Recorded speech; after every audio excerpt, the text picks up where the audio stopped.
So I hope you've enjoyed the videos for the CHCMHS007 Work Effectively in Trauma-Informed Care. We're doing this unit in smaller parts just to give you time to be able to absorb the content knowledge, build on your own knowledge, and to be able to navigate your space around the assessments, task 1, task 2, and then moving into task 3, which will have some of those role plays and practitioner skills. Your assessments are both written and skills-based because it's an accredited unit, recognised nationally. So I don't want you to be concerned about the role plays. Know that we will be in that space with you. We'll be able to help you. You just need to reach out to our learner support officers and we'll guide you in that space. We also offer information sessions, and you'll be able to connect with your trainers and your learner community as well. Let's get started on part 2 of this, and we'll move into our trauma-informed care. So let's have a look at the legal side, the referrals, documents and resources. So when we're sitting in that space and we're doing intake and assessment, we discuss the privacy and confidentiality with our clients, and it goes like this. Regardless of however many times we see a client, each and every time, we will make sure that we reaffirm with our clients that everything that they say to us is private and confidential. That is our duty of care. That we have a responsibility to secure that information, to make sure that they can trust this space, and that the only time that we would ever share that information would be if they were at risk or if it was around their safety or safety of other people. And then we get consent to progress. We do not go further unless we have that in place.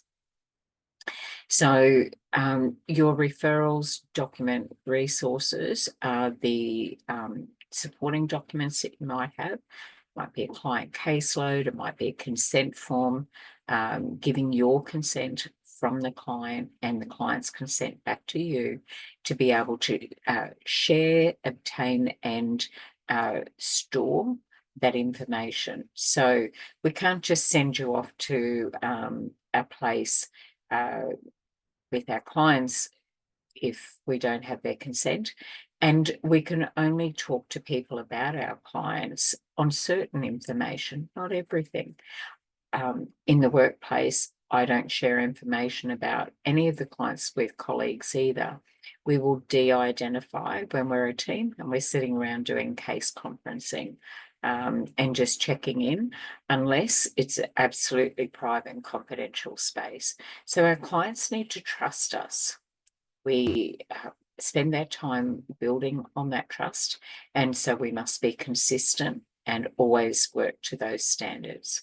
So at the end of this session, we'll have more information around trauma-informed care and the practices, the skills, choice, control and autonomy for our clients, how to foster healthy, supportive relationships, how we positively reinforce our clients with strength-based and collaborative practice, and then the recovery model in mental health services and using the trauma-informed approach. So we have assessments here in this space. So there's questions, a quiz in task 1. So you'll see in your assessment portal T1 stands for task 1, start there. In assessment 2 or task 2, there are 2 case studies and we give you scenarios to work on and to complete. And then in task 3, assessment number 3, there is role plays.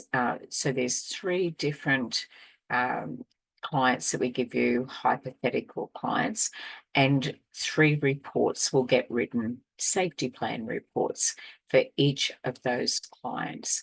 We give you a story, you need to have someone play the client, and you'll need to do a case plan and report on each of those clients. So if you've got any questions about your assessment, get in touch with our team, which is lso@hayderinstitute.edu.au, and book a trainer one-on-one session or attend a live small study group with your peers from your learner community.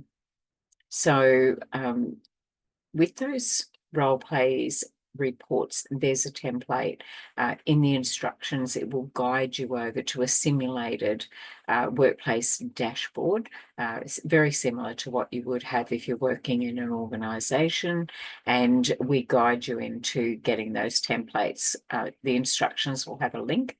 Use the template, then download that, store that as a document, and make sure you enable the editing and fill their document in. Save that like you do any other document, and then upload that when you're ready into your portal.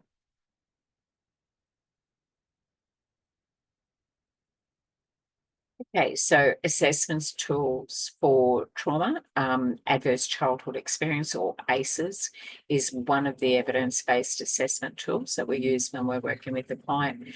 What are we assessing? We're assessing risk, and we're assessing their trauma. There's a video, there's 2 videos for you. Both of those are using the ACE method. Oops, I'm sorry. So after you've watched the 2 recordings, it brings us into this reflection space. What did you observe in both of those recordings? And we refer to that as our psychache, or our client's psychache. What did you hear? Did you hear unintentional low emotional quotient from any of those parties in those recordings? And what would you enter into your file notes as a worker? And how would we do that? And then what wraparound supports and referrals might you explore? Let us unpack some of that. So in our observation, we're looking at mental health, and how do we describe that? So it might be the client stated there seemed to be some denial. We don't know for certain. So when we write into our file notes those records of our session, or if we're putting it into a safety plan or a case plan, then our language needs to be safe as well.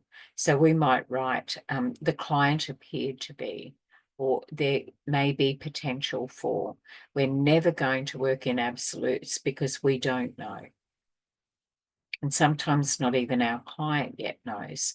So we frame that around, rather than the client was abused, we say the client stated that they've experienced abuse in their life. And then we might put in, this was at early ages, between the ages of 5 and 12. That's what we will say, the client stated. So, and we acknowledge that, and we believe our clients, but in our file notes, we have to report it accurately. As we were not there, it would be a record of the facts that we've been provided. So the client provided those facts. What would you enter? Only the information that you know for certain, or you say that the person stated that, or what you observed.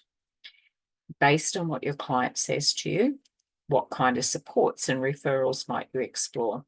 So let's have a look at one of the case studies. One of them is going to be a young person by the name of Belinda, and the wraparound supports that they are based on their areas of interest. They're very interested in art, so we'll refer them to a survival group. We'll refer them to an art therapy group.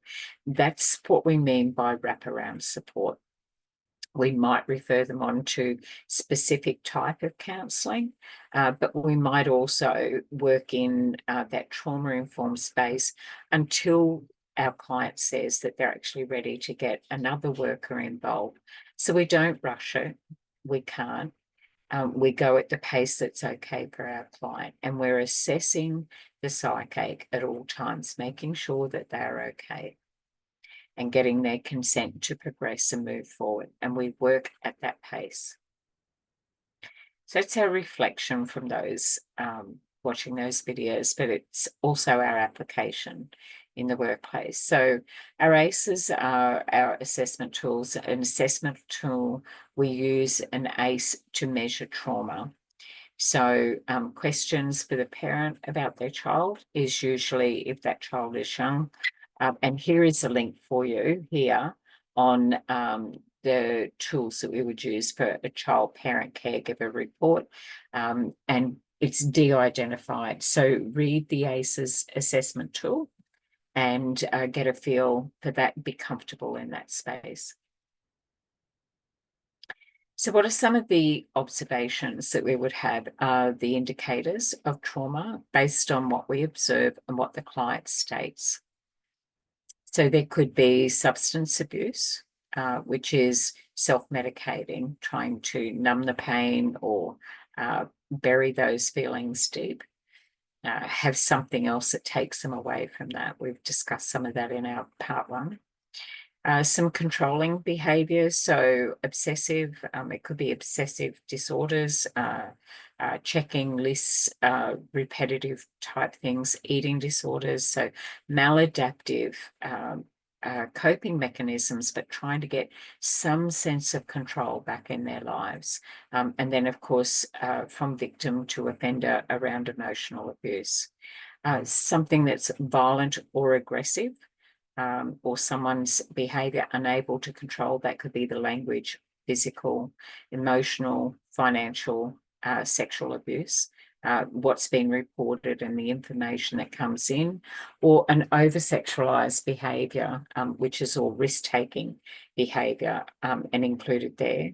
Some suicidal thoughts, suicidal ideation, and how do we approach that when we're working with our clients?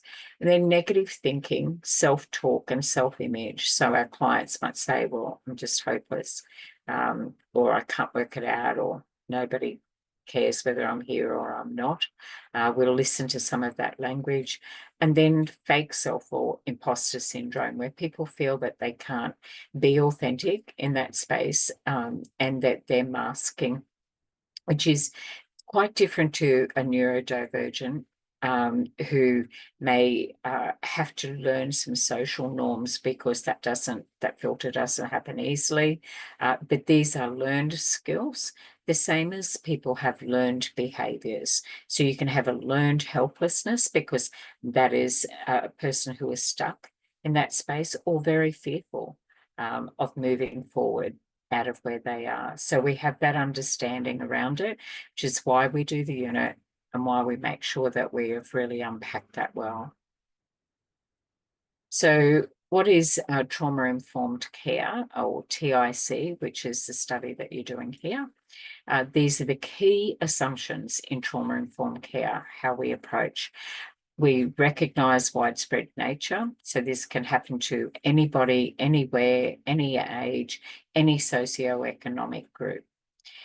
We recognise the signs and symptoms of trauma, which we just did in the previous slide. We blend and integrate that knowledge about what we have about trauma into our practices, our language, even in our policies and procedures in the workplace.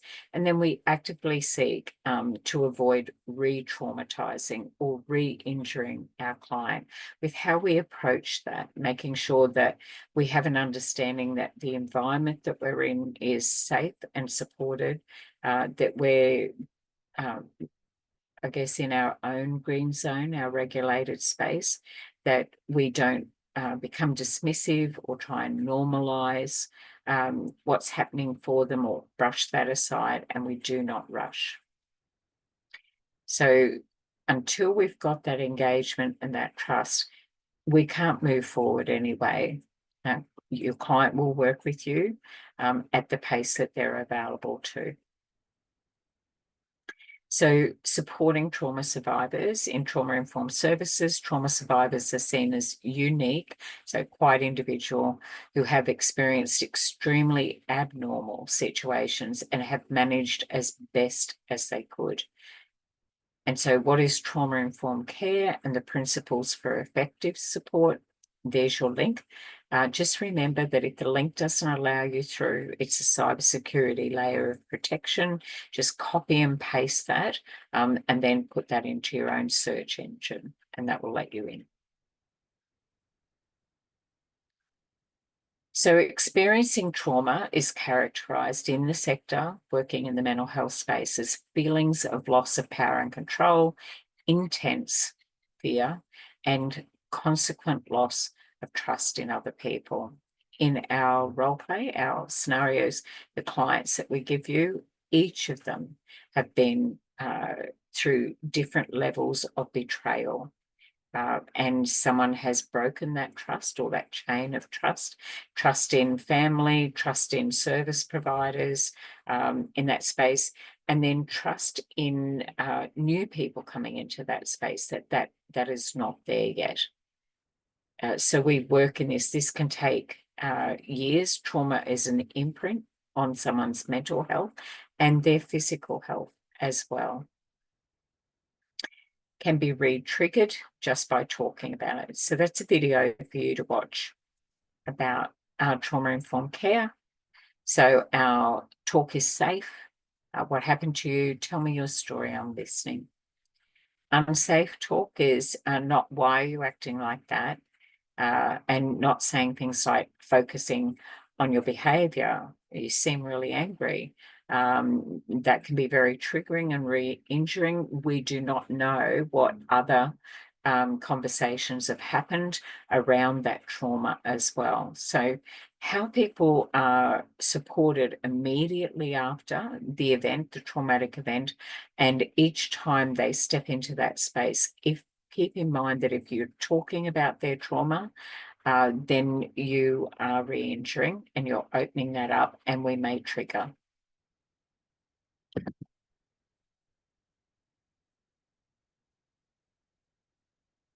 So let me just pause here.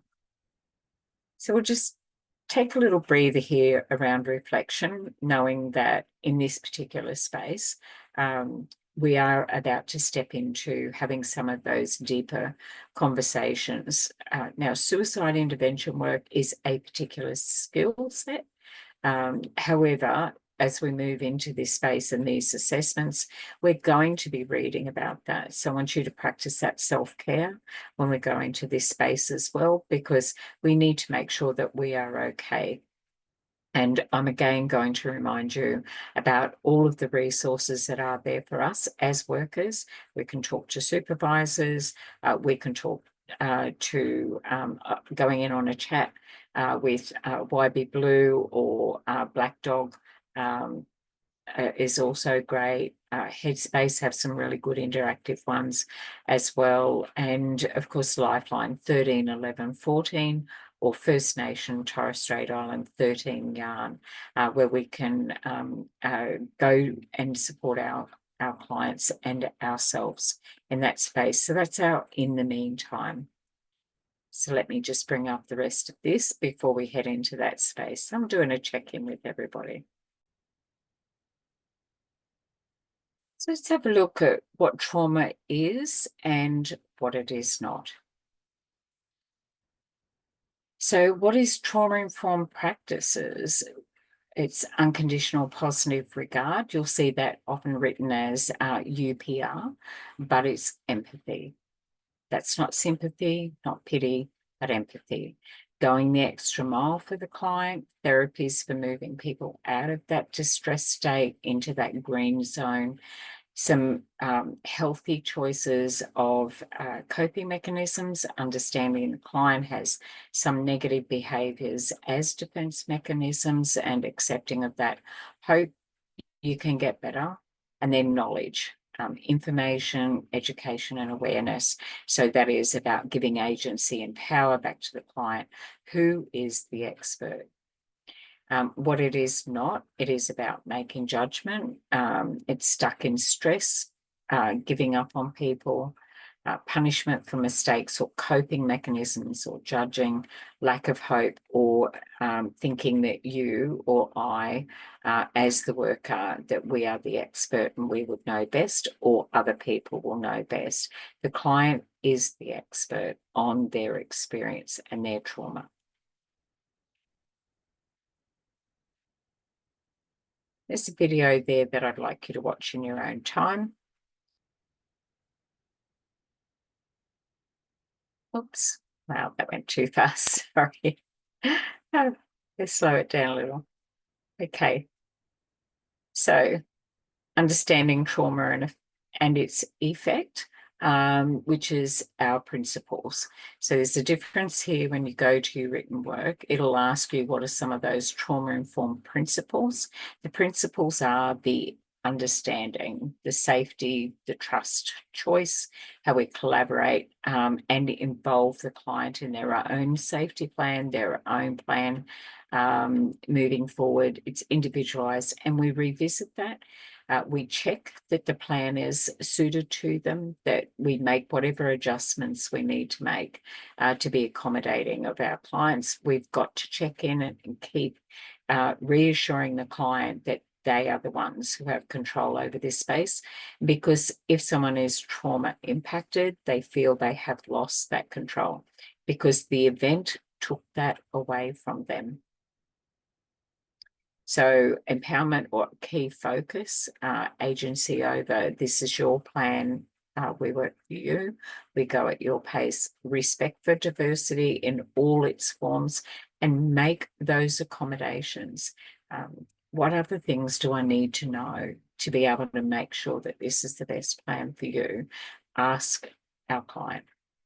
And the recovery model, because being stuck in trauma is not being able to move forward and increases the risk of feelings of helpless, hopeless, and isolating, so they are alone. So the recovery model is about giving clients a sense of hope until they can believe that for themselves.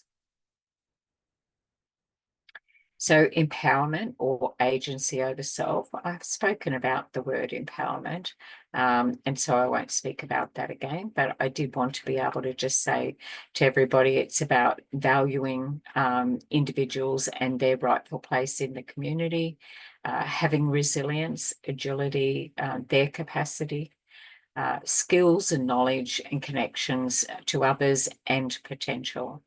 That strength-based work is asset-based. You might hear that word come up.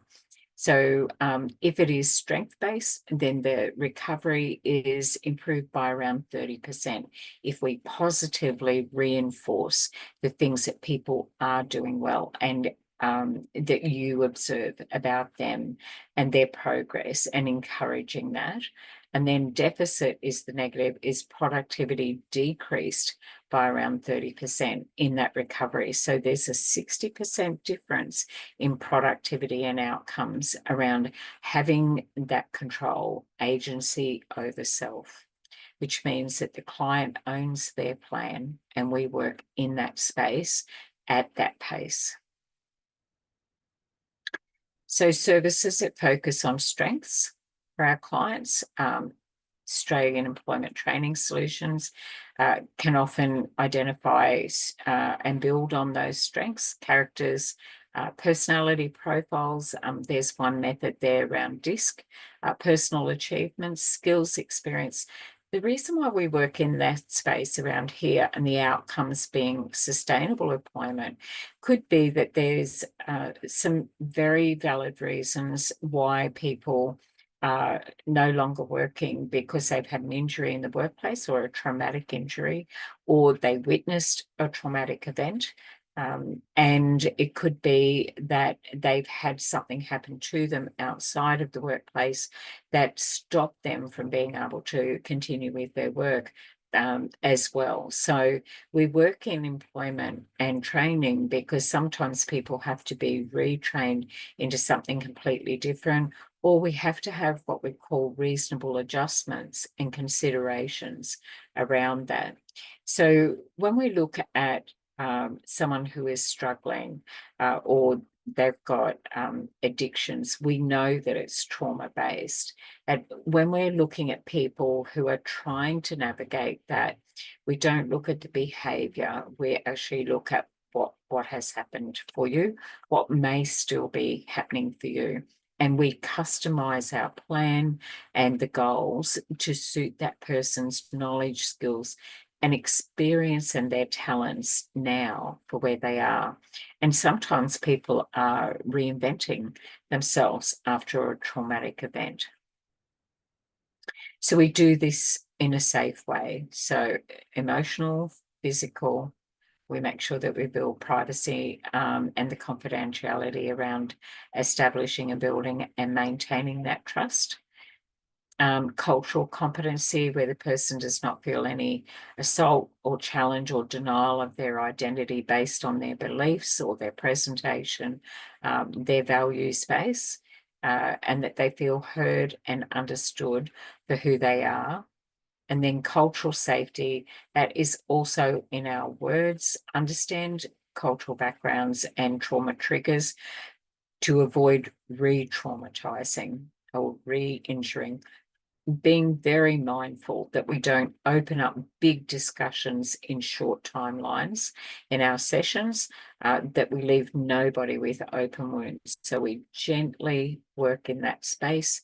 We start on what we're going to talk about, what they would like to talk about, and cover today in that session, what they'd like to get out of the session. And then we will move into that space of starting to wrap up that session, and we'll do that strength base. So we've covered good ground today, and that has been really hard. I can see that, and that is something that other people also have experienced as well, and it's very natural to feel that way. We are asset based and reaffirming where they are and the progress that they are making. So even the location, not everyone will come in through the door, sit down and tell you what's happening for them. But if the room is set up in a way that's appropriate and feels secure, I like all of my clients coming to the clinic to just select where they want to sit, wherever they're most comfortable. I don't take a position of an imbalance of power at all. I'm mindful of that. So it doesn't look like my chair and their chair, wherever anyone would like to sit in that space. Some clients, though, like to sit, we've got a Zen garden, sit there, and they're comfortable in that. So it just depends on whatever's happened to them. The environment must be right. Sometimes you can walk and talk if it's a private, confidential area as well. So one of the resources for your assessment is the National Practice Standards for Mental Health Workforce. Remember this, because this is going to be a tool for you with your written work. They are numbered. So standard number 4 requires practitioners, that's you and I, to have an understanding of the impact of colonisation on Indigenous peoples and the resulting grief, loss and trauma of Indigenous clients. We have to have that standard in there as we are working with people. And we don't always know if someone does identify as First Nation and Torres Strait Island, if it is appropriate, if your intake questions, some people prefer not to say, but we come in from this position that we need to be mindful that there can be intergenerational trauma as well. So we know we work in that space of First Nation people, but we also work in that space for people who have been incarcerated as well, who have had their freedoms restricted, people who are refugees, and who are most vulnerable. So we need to be very mindful when we're in this space about the psyche with our clients. So what is triggering and re-traumatization? It happens when something sets somebody off, re-experience. It can be a sound, a smell, a visual, that prompts them and it reminds them of that. And it might include a situation that feels familiar, the environment, or another event. Even though they may be safe, the trigger takes them back to that trauma.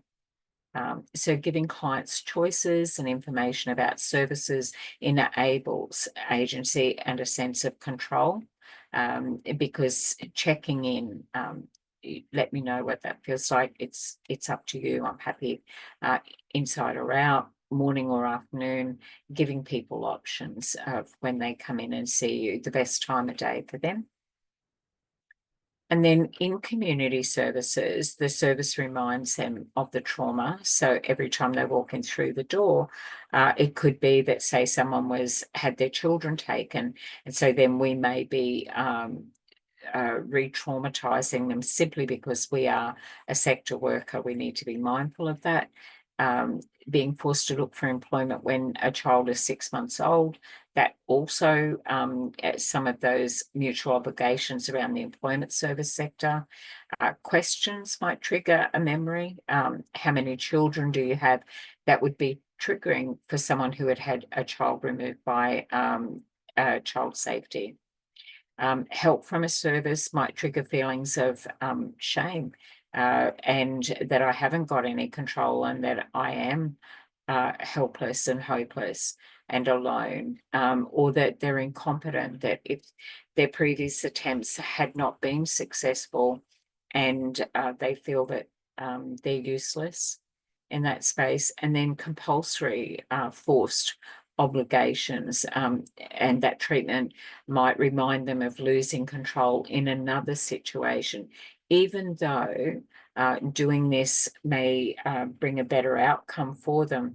Our role is to walk beside and ease that. It can be very difficult for people who are forced or compulsory or mandatory requirements to not feel as if they can access mainstream services. So the space that we're in is to support them with that, help them feel more resilient around that, or walk beside them and support them while they're accessing those services, to make those connections and find the resources that will ease that space. So re-traumatization can be forced removal for First Nation people, and even some service providers. So they feel like they're a victim again. So restrictive practices or restraining techniques that can re-traumatize people, seclusion or locking someone in a room, or leaving someone isolated for long periods of time, restraint. They're the restricted practice in beds and chairs, crash mats with alarms. Medications are used as a form of restraint, may have happened to our clients in the past. And compulsory treatment, where a person loses the right, it's against their will or without consent. So it would be an involuntary order, oftentimes found in the mental health sector. So establishing trust with our client. We need to be consistent, so it's essential. So I want you to look at the link there around the Oxford Academic there, where it tells us about trauma-informed social work practice. And so that link there will guide you into that space. And of course, once that link comes up, and then put that in your own search engine. But it will explain about the limits of the services. So we work inside healthy professional boundaries for ourselves and our clients, that we don't move outside of that. We can be ourselves inside the guidelines, but there are limits.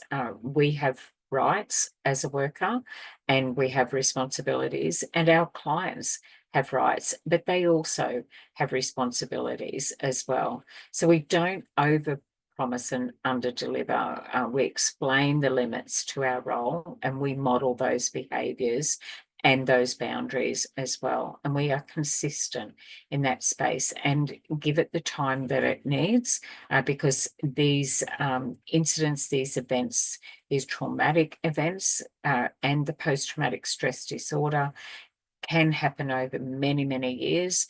and it takes time. So it's not come in, sit down and talk. Nobody has to talk to us ever.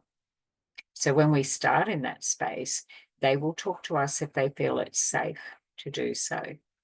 And I can work with one client for a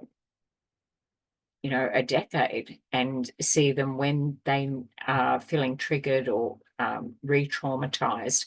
So that's their soft place to land. So we may have gone through the initial reason, but then that connection, knowing that they can, the two things that are most valued by victim survivors is one, being believed and acknowledged. And then two, knowing that they can come back and get support at those times where they feel that they're not coping, because this can take years in that recovery phase. So trauma involves a loss of choice and power and control over their own life's choices and autonomy, making those decisions or self-determination. So nobody chooses to be abused or that they will be addicted or to have persistent, consistent mental health issues. That is not a choice. That is something that is happening to them. So choice, control, and autonomy is about offering those options, gathering some information to ease that for them. I like to have a resource portfolio, and I encourage you to do that in your local area. What services are there? And check that they are current. When we're doing a referral out, that is not the end of that. We need to actually test that. Is it a seamless referral pathway? Is it current? Are they going to be ready? Is our client eligible? And is it accessible for them? If we refer them on to somewhere and they've got an 8-week wait list, that can be harmful for a client who is very vulnerable. So we need to explore that and work on in the meantime and say, look, let's get the referral in place. It is 8 weeks and we've got some work that we can do together while we're waiting for that.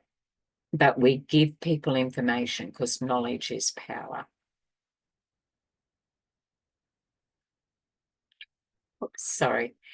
Collaboration, working together, have a healthy relationship. I talk about healthy professional boundaries and using evidence-based practice. Identify and develop what are some positive coping mechanisms. We know that if people have good nutrition, good sleep hygiene, and that they take some activity that they enjoy, yoga and trauma are very linked. About centering, Tai Chi is another one of those, meditation. We talked in part one about that spiritual connection, but that's that peaceful, quiet space. Some people like to be near the water and ocean. Some people like the bush. Some people find other activities, but it is person-centered around what our client actually wants. And that's our plan. So the resource for self-advocacy and engagement and empowerment is information services. Give people more than one option. So 2 or 3 choices is like, so there's a few, and here's some information I've got for you. One of those might be a really good fit for you. We're not making any assumptions. And can they try one and choose not to go there? Absolutely. It doesn't mean that it's not a good service, but it has to be a good service for our client. And the only person who can decide that will be the client. And if they say, look, I went, but I didn't like them at all, it's okay. They're not a good fit for you.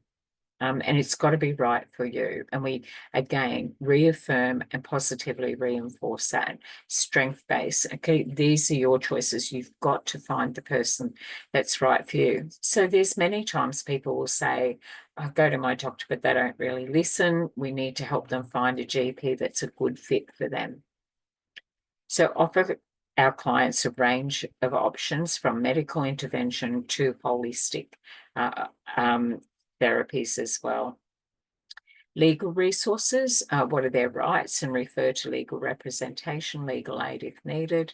And then informed about advance directives, where that is a medical directive or someone is making a decision that takes it out of their hands.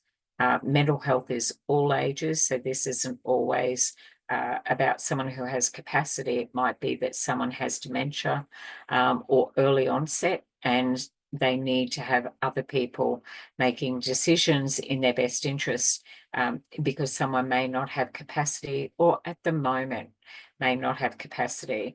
There are people who will put a power of attorney with somebody for a period of time if they are in a mental health unit, but it's a temporary one, so it's a medical directive. But it might also be if a client is incarcerated and that they are the primary carer for their child, that they want someone that they can trust. And so we talk about those plans and preparing so people feel that they have control in that space. And we'll know that because we've looked at what that safety plan is and who are your support people. We will provide fact sheets, information.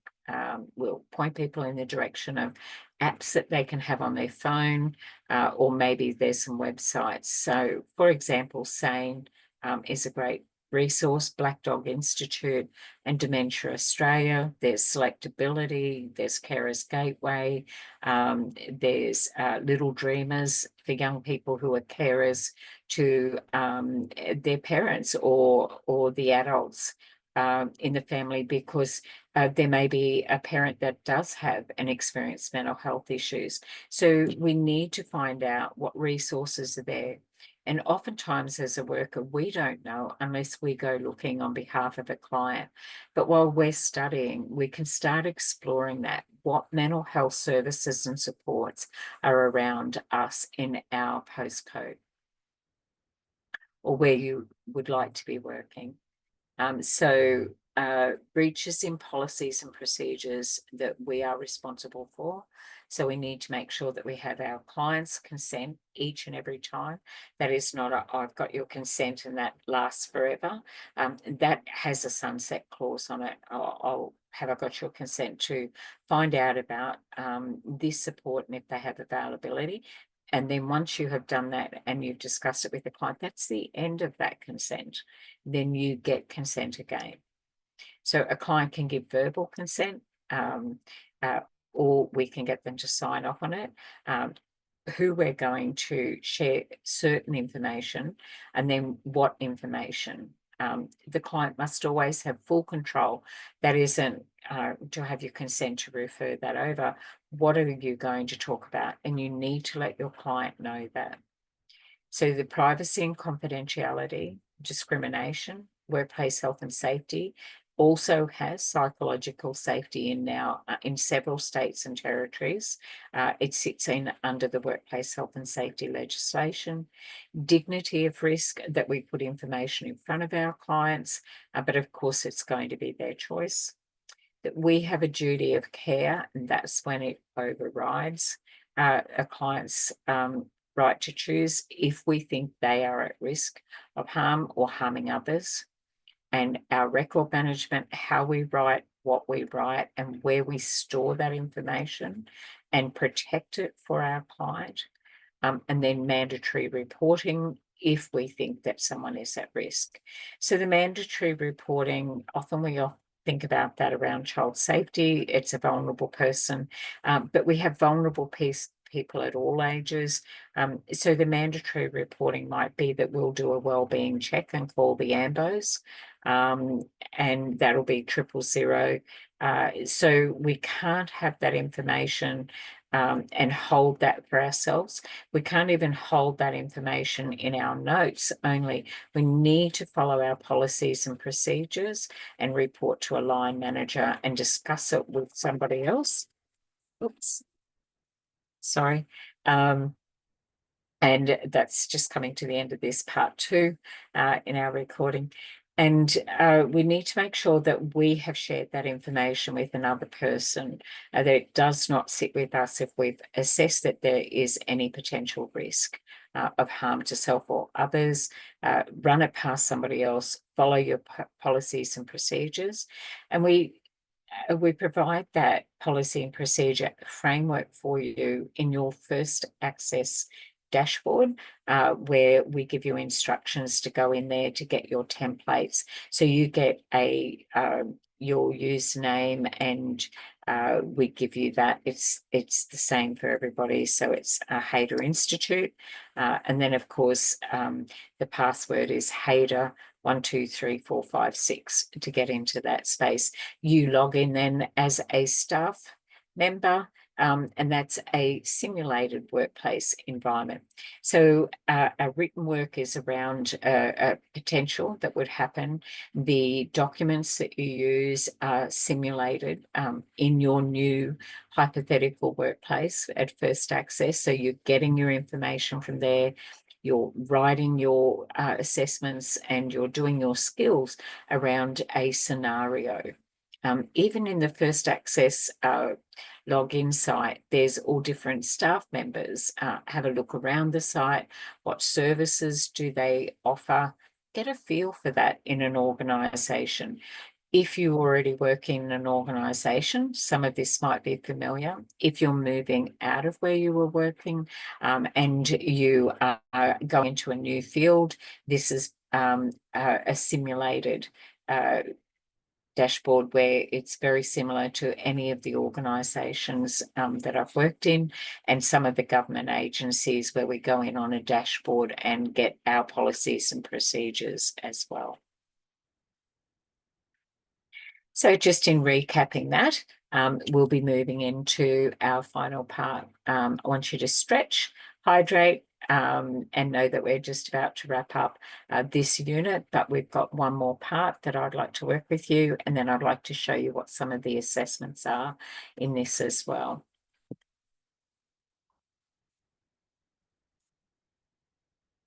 So let's take 5 minutes and put all of this in place, and then we'll jump back in and we will do part 3.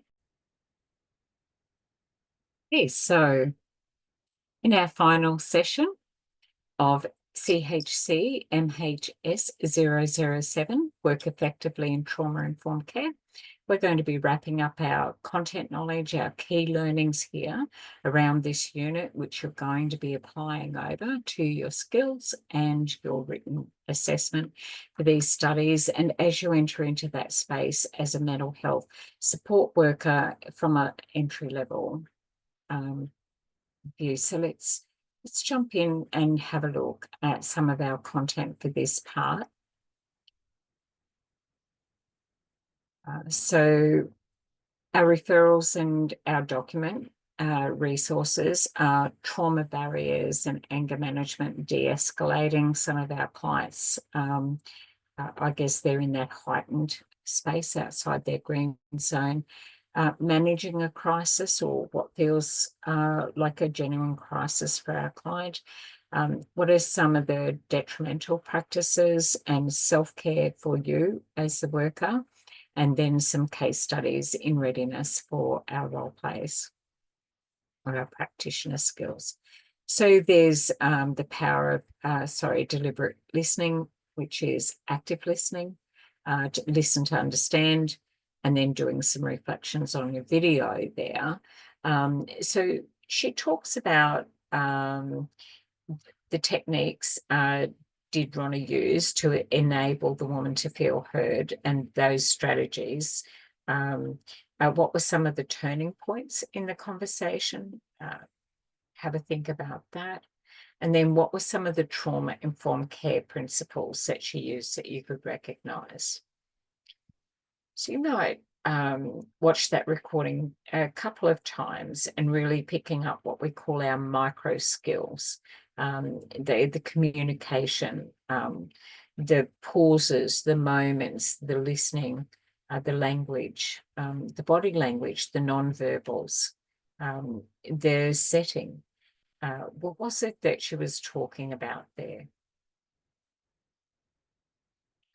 So what are some of the barriers to receiving support? So there can be some cultural language For some people, English is another language as well. At Hader, we have a very diverse community of learners and trainers. So the intensity, how heightened or how flat someone might be in that numbed out or zoned out space, the learned helplessness and learned hopelessness, that's that giving up and not feeling resilient. And then the lack of self-responsibility or that victim identity, because while it might not be a great feeling, it might be a safe zone because they feel stuck in that space. Flashbacks, imagery, triggers, so emotional dysregulation. So checking in with where we are with our feelings thermometer. So we bring emotions back into it, not too high and not too low. So I guess if we look at the feelings thermometer there, we would want someone to be in their green zone, where they're most comfortable. The amber, the yellow moving into amber is like starting to rise and feel that as well, and making sure that we validate, look, I understand this is really tough, and then exploring it. So, look at the anger, what are the words, what are the actions, what are we observing, and then bringing them into an awareness state and strategies, what to do. In an adult, we can apply different techniques than we can for younger people or people who don't have full capacity. So some of those are techniques. So here are a discussion around when anger is healthy, because it's an outlet. So there's a link there for you to be able to go in, which is around what are some of the therapy worksheets, and you'll find those helpful resources as well.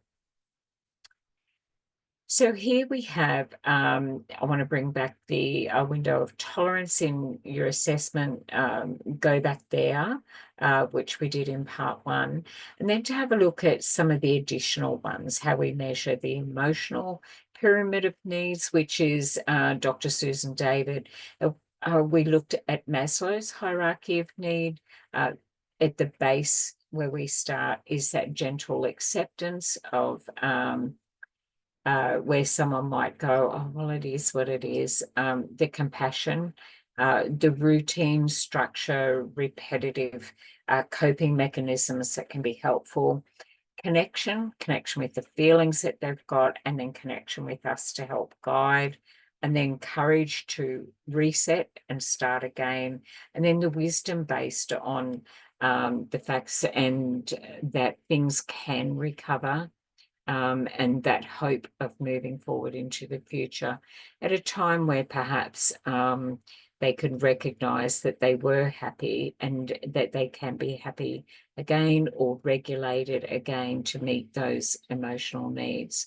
And here we have some emotional equations around what despair, those feelings in the language around suffering without meaning, and disappointment and regret and jealousy and trauma and addictive type behaviors. Even a workaholic is the respectable addict, but it's still an addictive, maladaptive coping mechanism, and not feeling that it's ever enough and always having to do more, or not feeling that you've done it correctly and repeating that over and over again, always trying to find that sense of control back in their lives. And then we want to move to thriving and beyond that, surviving. So some emotional regulation techniques can be inner work, so meditation, breath work, self-reflection, journaling, art therapy, tapping, and then external work is having a plan and then putting some actions and having small steps along the way, making them realistic goals, and then celebrating some of those wins with them. Well, look how far you've come in just this period of time. things that you were finding hard, and now they're a little easier, and celebrate that growth. There's a video there on flashbacks on PTSD, and it unpacks that, and reflect on the impact that that does have and what that is like as that's being shared.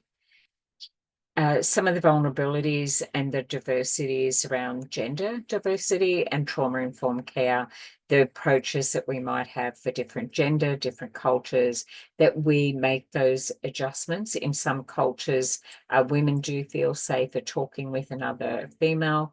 For example, the Muslim culture, and men would prefer to talk to a man. That actually is around several cultures as well. In Aboriginal culture, it's like men's business and women's business, how that is done.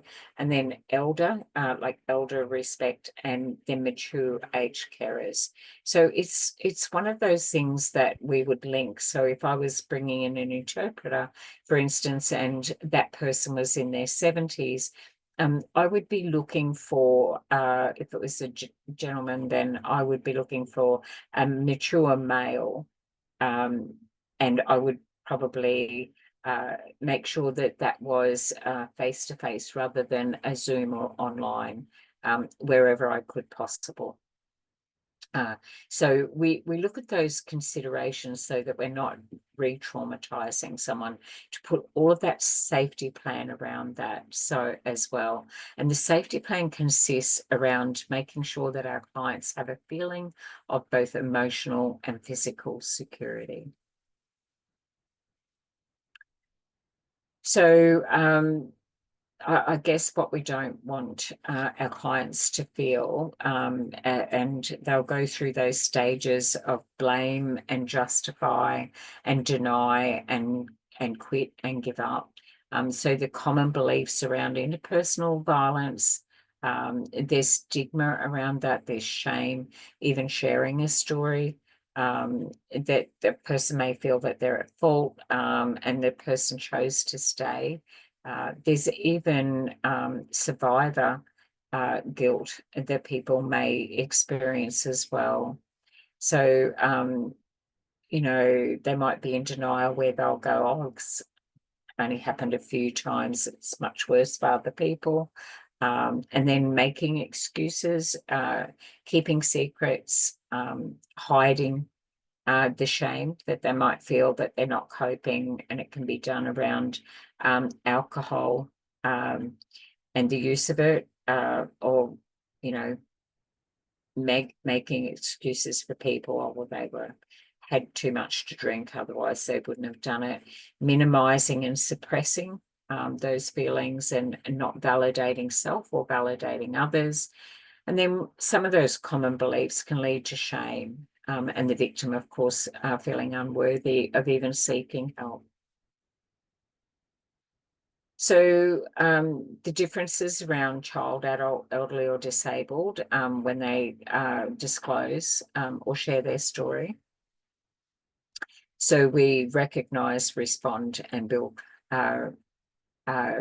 a relationship there, and we report that. So we gain more information, and the report is an incident report. So we'll do I think the client is at low, medium, or high risk, or they present as medium, but at the end of the session, I think we've minimised that. We're moving towards a lower risk because we collaborated with our safety plan, and we've made a soft contract to work together. Write that incident report, notify your supervisor, your line manager. Don't hold that information yourself once you've even documented it. And if a child is under the age of 16, then it's mandatory reporting to the authorities. Still go to your line manager, supervisor, and follow your internal policies and procedures. If you can't find your line manager, then your policies and procedures will tell you the next step in that, and follow those. Put the action there. Once we know, we have responsibilities. And then make a plan or a safety plan for an adult over the age of 16, where it is viewed that they have capacity to be able to make those decisions.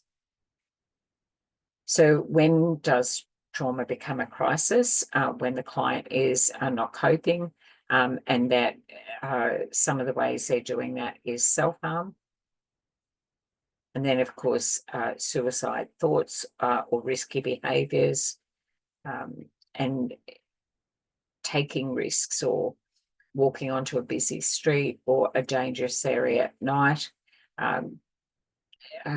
going and witnessing a crime that they know that is about to happen, or committing a crime for that risk-taking behaviour, and then having suicidal thoughts, having a plan, or have attempted suicide. And when we're doing that safety plan, it is having an understanding around how we will approach that for them.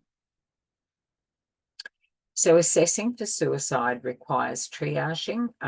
Helpless plus hopeless plus alone equals high risk. And then if one of those things is not there, that they're not alone and they do have support, it will lower the risk down to perhaps low, medium or low.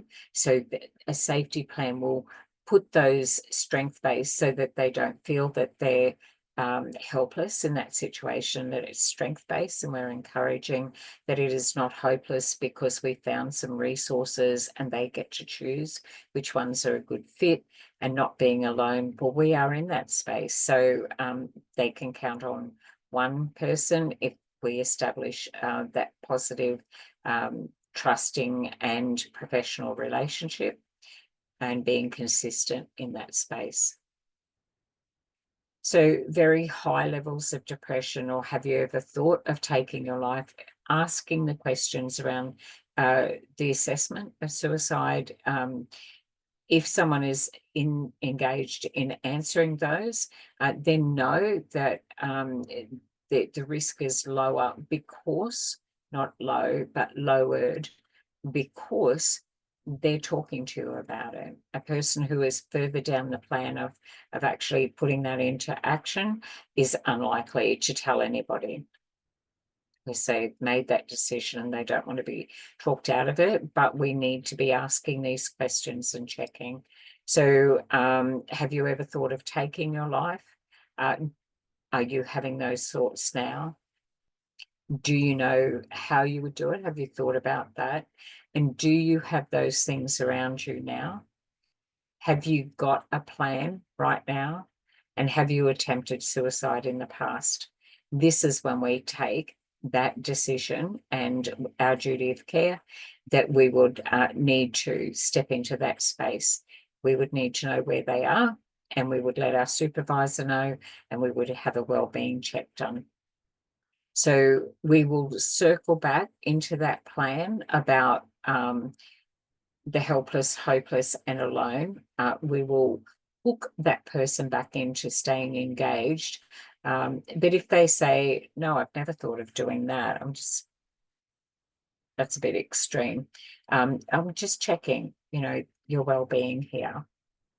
And then also, if they don't feel that they have anyone around them, we could revisit that, or who might miss them if they weren't here, making a connection and filling that gap, and not leaving a person alone with those thoughts.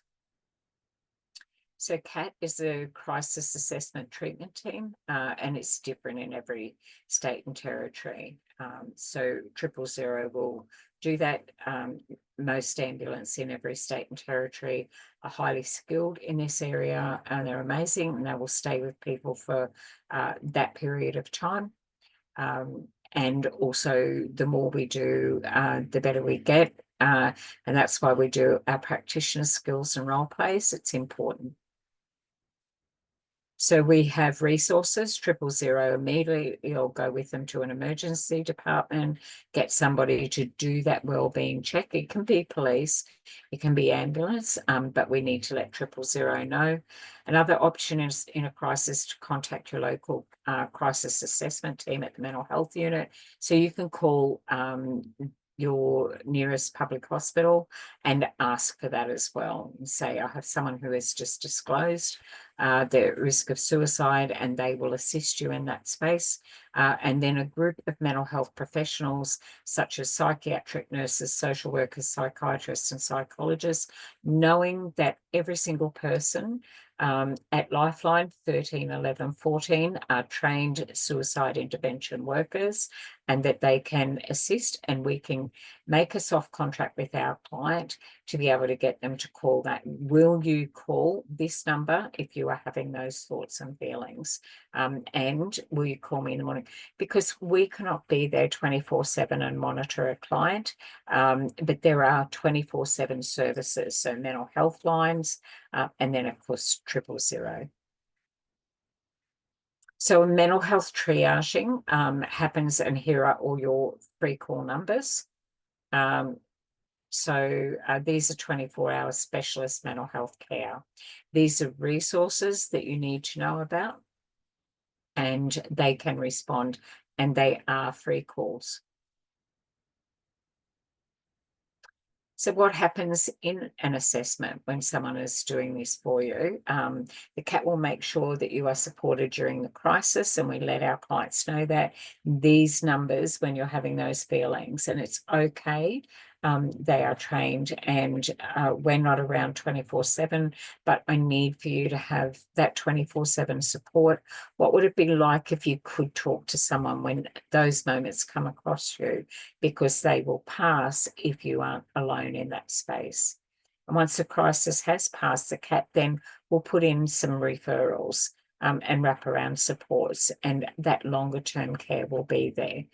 And then, of course, referring them on to people who have got those higher level skills. That's also part of our role, is to help them navigate that space and talk about how that's going for them if they're finding that helpful. So we are not every single thing for every single client. Our clients need to know that there's a whole range of services that are wraparound supports, their alliance circle, their treatment and their care team. So when there are self-harm and risky behaviours, we assess the level of risk, which we spoke about, and we get consent from our client to have a mental health assessment. That's often done with their GP, and then case management, which we may do if that's our role in the service we provide. In NDIS, there is supported accommodation, but otherwise there is acute hospital care. And then in some states and territories and regions, there is step up and step down. So step up would be to prevent someone having to go into hospital, that there is good support, and some of the staff from the hospital will go over. So it's like respite. And then also if they have had a stay in hospital, that step down. So before they go home, but not quite ready, then that step up, step down space, that in the meantime is also an evidence-based care. Certain medications, and then alternative therapies. However, the client is also needing to hear that they have control over that.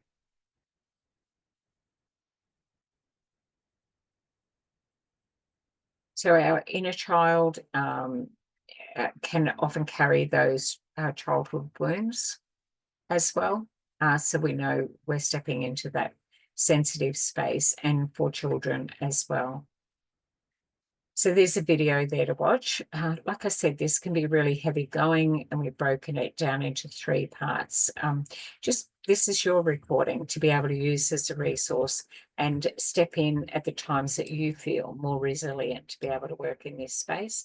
But it is good work. It does form part of our work. And there's a real confidence in knowing, doing this unit, that you are now more equipped and better skilled as you enter into this space. This is trauma-informed practices, and this is at the core of every frontline worker does this exact unit. So we know that we look for these observations if someone has been in care or they are sitting in that space with you, that as we start to notice different things, our observation or their reluctance to go home, we can notice that about someone and go, are you feeling safe at home at the moment? And asking that question. That's all part of our risk assessment as well. And then seeming that they're accident prone, there may be more going on.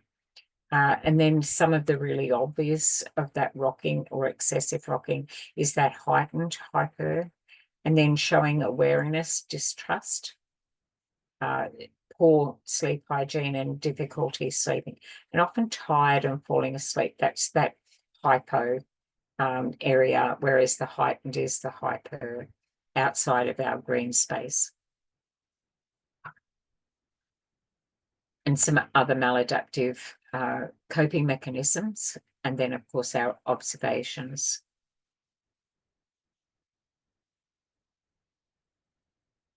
Self-care, for us, vitally important. So, you know, for every year that I've worked in the sector, for 29 years, I have kept a reflection journal and I write in it every day. Sometimes I haven't got anything much to write at all, but my reflection journal is just an exercise book, and I have a line down the middle.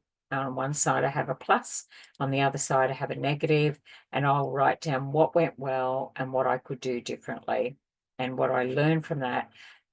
And I'll even put in how many glasses of water I've had.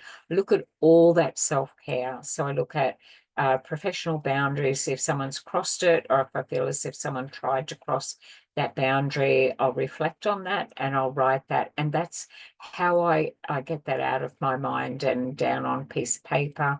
I never write down a client's name. I always de-identify.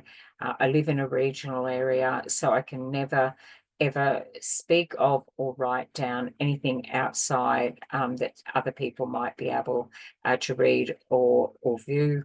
I debrief with my supervisor. I have an external professional supervisor, and I find that that's a great way for me to just check in how I'm traveling.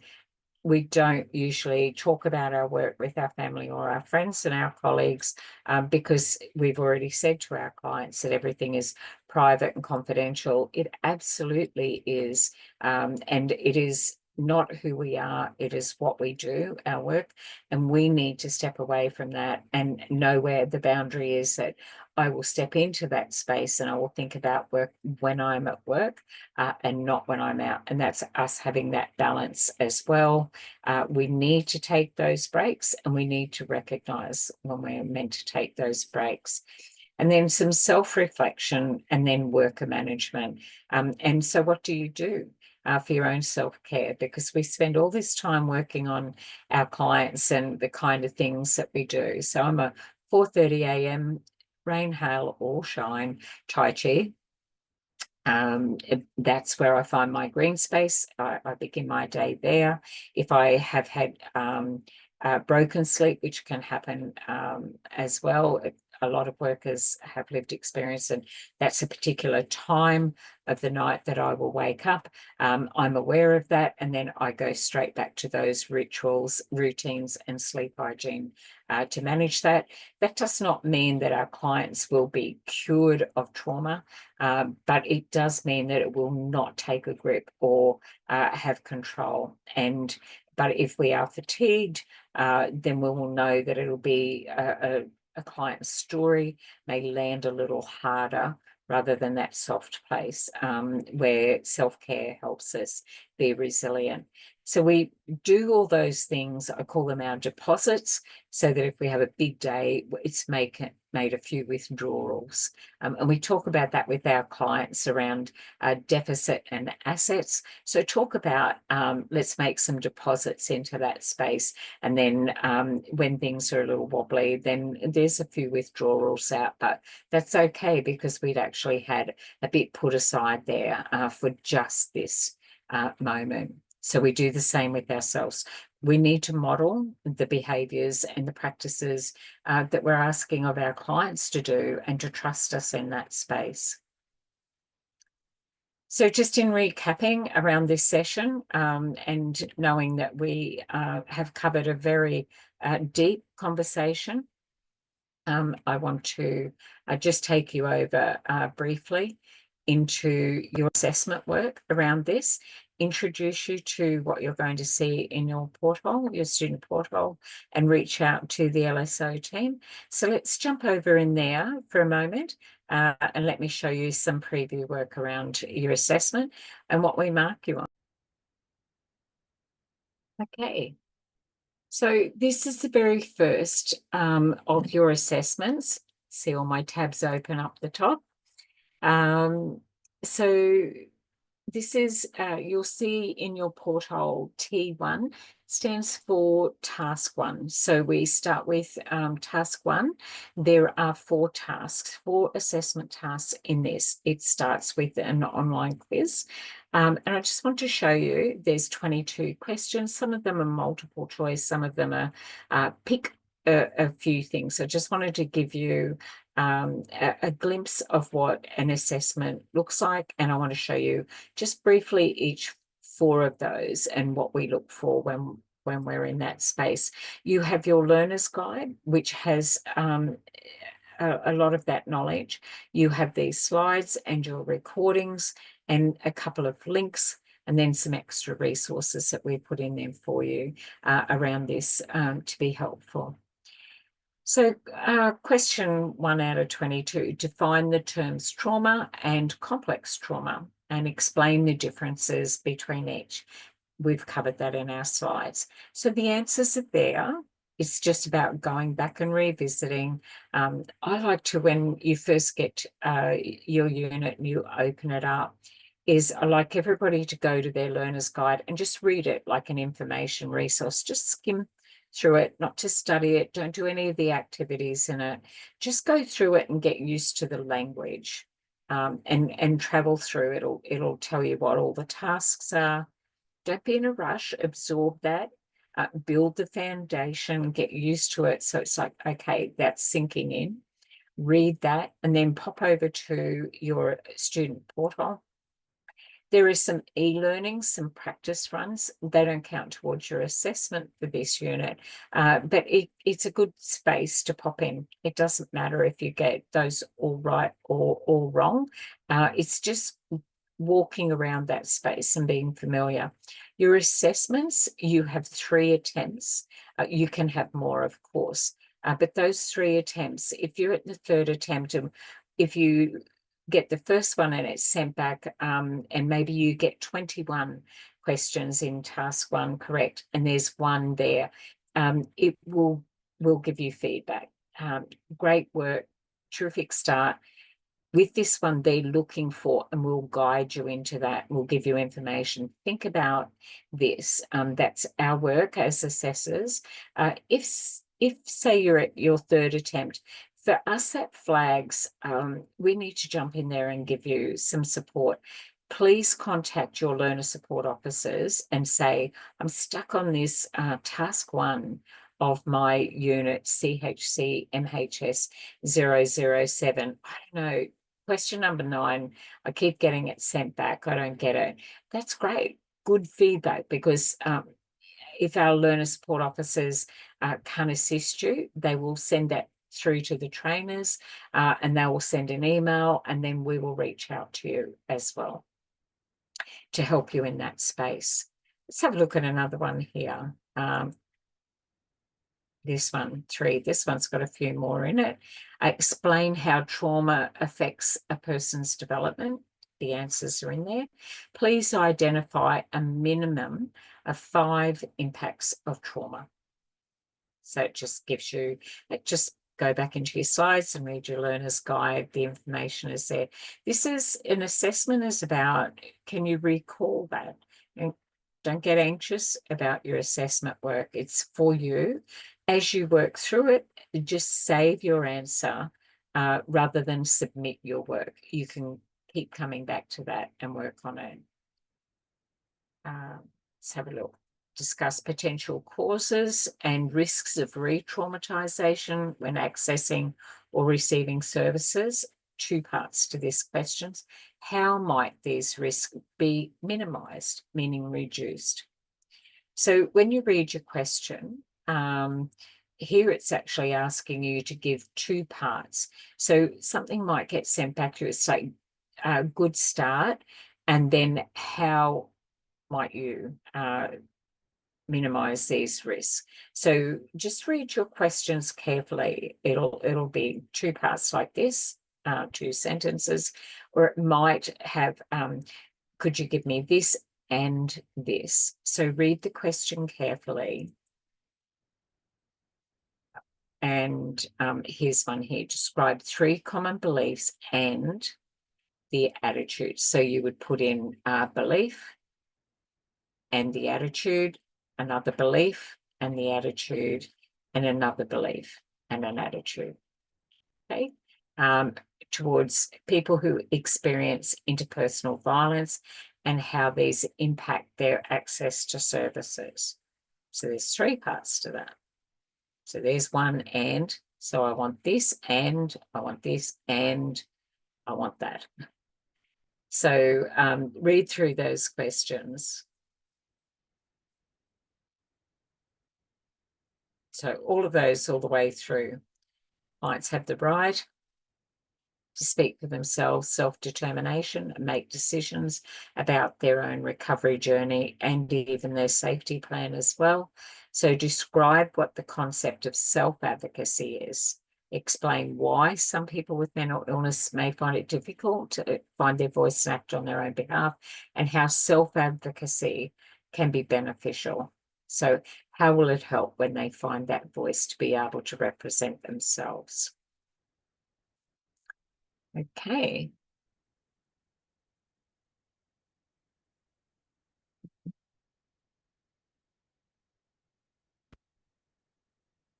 Let's have a look at. Okay, so now we're looking at task 2. You can see here, CHCMHS007, your unit, work effectively in trauma-informed care. Task 2, T2 of 4, case studies. So there's 2 case studies here.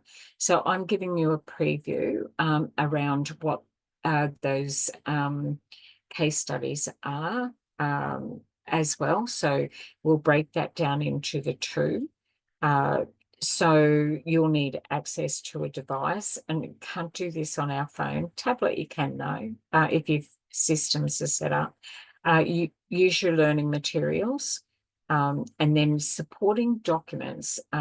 So here where it says in your instructions, individual care plan for 1 person, Belinda, it can be found here. So there is the plan template for you. That may give you more information and some background about this client in a case study.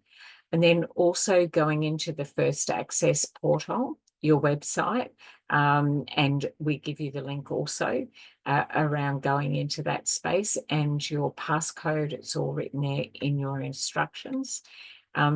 You'll need to go in there and get the consent form, and CCT5 it is. I like to put in consent form and then select the correct one. There can be a few. Just navigate, go into First Access and find your way around there. If you're not tech savvy, it is user friendly, but we need to be fairly relaxed if we're not familiar with that. But if you are comfortable, or then just go in and get familiar with some of those things. Find the template. I like to, when I'm doing a unit, set up a folder, and then I go in and I get all of those things and I download them and save them, and I put them in the folder so that they're all there ready for me. I find preparation and planning helps ease some of that anxiety, that study anxiety for me. You might have a different way to do that. So read about the services on the portal. Young people at risk. It's all there in First Access. And then the administration of medication policy and procedure, read and learn about that. And then there is a template for a suicide safety plan in there as well. So it's a form called HST9. Do in the search bar there when you jump in, but get familiar with that and give that a try. And if you do get stuck, contact your learner support officers as well. So the instructions, there are 2 cases. There is a client called Belinda and that case study. So we give you the story. And then it says Belinda is 19 and is a client of First Access. And then there's the second part. So part A is Belinda, and then part B is another case study, and that's Farida. So Farida's case study is in there as well. And then you'll have instructions and then you will demonstrate. So Farida is 23 and a client of First Access. So when we move into that space, we'll have a look at Belinda's case study and going into there.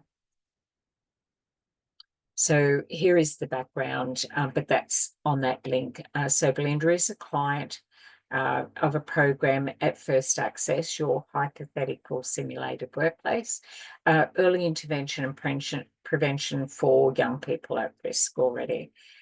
So she's 19, she's a young person. Young person is 12 to 24. And so she's been participating in the mental health space. So this is a scenario, a simulated workplace scenario.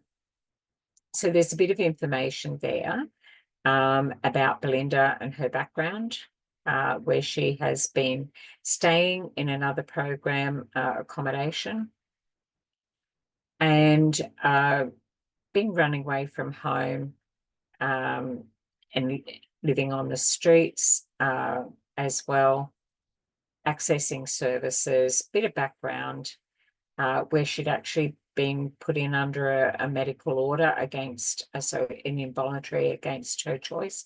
So trust is something that she doesn't have readily, and it gives you some background. So, you know, she's told another client that she is suicidal, but it's not told you, her support worker. So just walk around what that might be like and some of the questions there. Consider the reasons why she might not be telling you, which of course will sit around trust and having that engagement, and then use some of these trauma-informed approaches to answer questions and consider telling that story would be re-traumatizing. And then it asks you to put your views in there and your understanding. So there's A, B, and C in there. And then how would you apply these principles when working with Belinda? How would you apply safety, trust, choice, collaboration, empowerment, and respect for diversity, which we've covered in our slides? And then put your responses in here. But I like to see our learners put safety and then add to that and then trust and then build on that. I like to break it down so it's easy for you to know, have I covered that? And then given a brief explanation around that as well. So that's what we look for. And then there's another case study around Farida. And so those 2 case studies form task 2, and put your thoughts in there. And then when you've done that, submit. So now let's go over and have a look at task 3, which is the role play and your practitioner skills.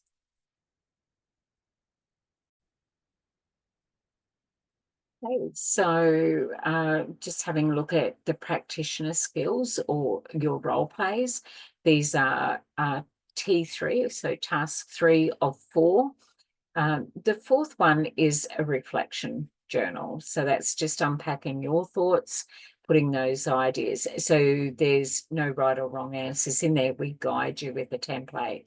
But that task 4 comes after you've done task 3. 3 comes after 2. 2 comes after 1.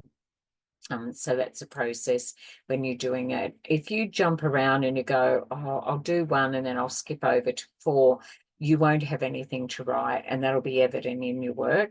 So it's sequential, the learning builds. So once you've done task 1, then you're building on to move over to task 2. And if task 1 comes back and there's 1 or 2 there, look for the feedback. And all of the work that is correct gets saved. So you just get a message to try again, and you'll see the ones that you need to work on, and the feedback will be there. So if you've got 19 out of 22 in task 1, then you'll go back in and all those others will just transfer over straight away for you. So in task 3, it is about doing an individual care plan for Belinda. So there's 6 parts to this assessment. The individual care plan is around building the things that are strength-based, and Belinda, and the person that plays Belinda for you in the role play. So if you have got someone to do that with, that's great. If it says you need to do that with an assessor, then you book that in with learner support officers. If you haven't got someone to do this with, then you let our learner support officers know, and we will link you with another learner doing the same unit, or we will definitely put that support in place for you. Just let them know that you're doing which unit and which task you're up to, and then the suitable times. We've also got some really great resources that we've sent out for role plays as well. And we run an information session on the Thursday afternoon, 4:30 in Melbourne time. However, knowing that at this time of the year, we're coming to our close, and the team will start returning because it's in December. The team will start returning the week of the 6th, but our classes recommence again on the week of the 13th of January. So I just want to put that in there for the short course. If you are getting this around that time of the year, we work to structured learning. So at Hader, if you're getting this unit, it's a different time of the year, then reach out to your learner support team, because we have a lot of that available supports there, but your learner support officers will guide you how to access those supports. Attempt it for yourself so that when you jump in, you've got something to be able to talk about. So the individual care plan, first of all, is for Belinda, and then of course the suicide safety plan, which you're guided, read that through. And then if being assessed online, you will need to have access to the following, which of course you're in a recording, computer, tablet. You can do a recording on a phone. Keep it at portrait, don't go landscape as well. And then of course the internet's good, reliable internet. And then the video conferencing software such as WebEx, or you might use Zoom. You can have a free Zoom account. You record it to your own device. I think up to 40 minutes. Well, none of your role plays are 40 minutes long, but you might need to do 2 or 3 if they're 20 minutes long.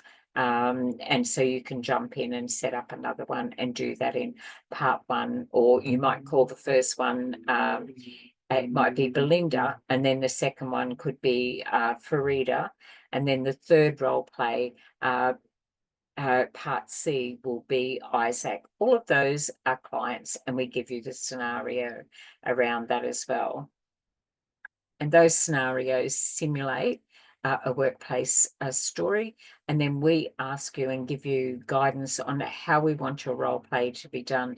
So you want the resources on that, and there's even a resource there on how to do role plays, how to do them if it's with an assessor required, or if it says do with family, friends and colleagues, or with other learners.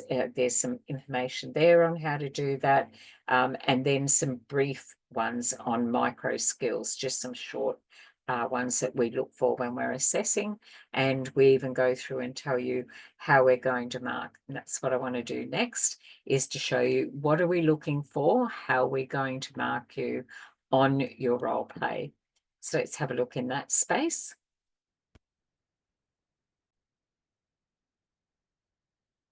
Okay, so this is what assessors use. This here says observation checklist. Now you don't see that, but this is the space where you get marked. And I wanted to show you there are 19 things that we look for. Most of those are your communication. We want you to feel relaxed in that space. You're doing this unit because you want to be a mental health support worker or you want to work with people with mental health issues. So we need to assess your written work, which is your assessment, and then we want to work with you around your communication. How are we going to talk about the Belindas, the Faridas, and the Isaacs, even though it's all hypothetical and relax into that. So I want to take away some of the, not everyone's comfortable going on camera and doing that as well, but there's some tips and techniques and we send that out.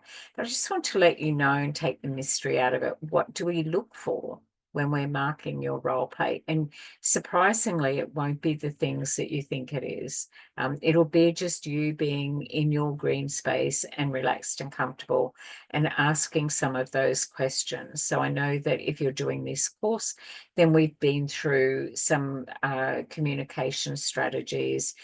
We've got base units there that are your core ones, which gave you foundation skills. And when you're doing this unit, you're actually working in the specialty area that you're interested in around mental health. But one of the first ones, during the role play, I observed the learner demonstrate the following. Respond to Belinda's coping behaviours and distress using principles of trauma-informed care.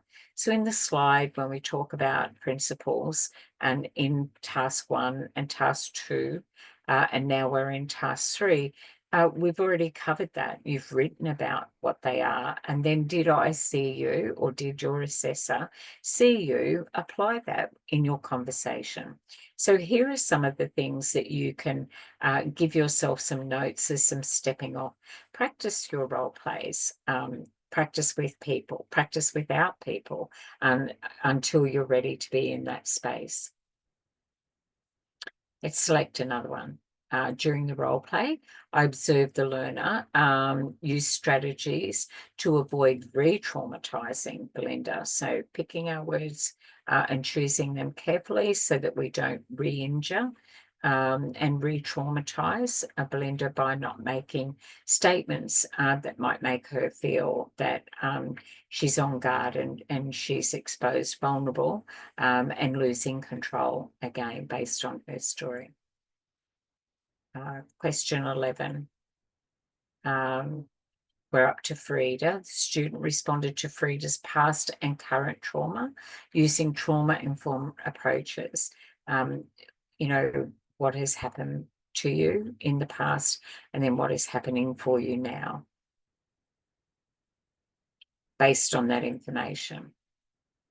Another one here is strategies to consciously avoid re-traumatizing Isaac. So you can see that while there's 3 different scenarios, are you applying your newly learned trauma-informed practices and an opportunity to be in that space?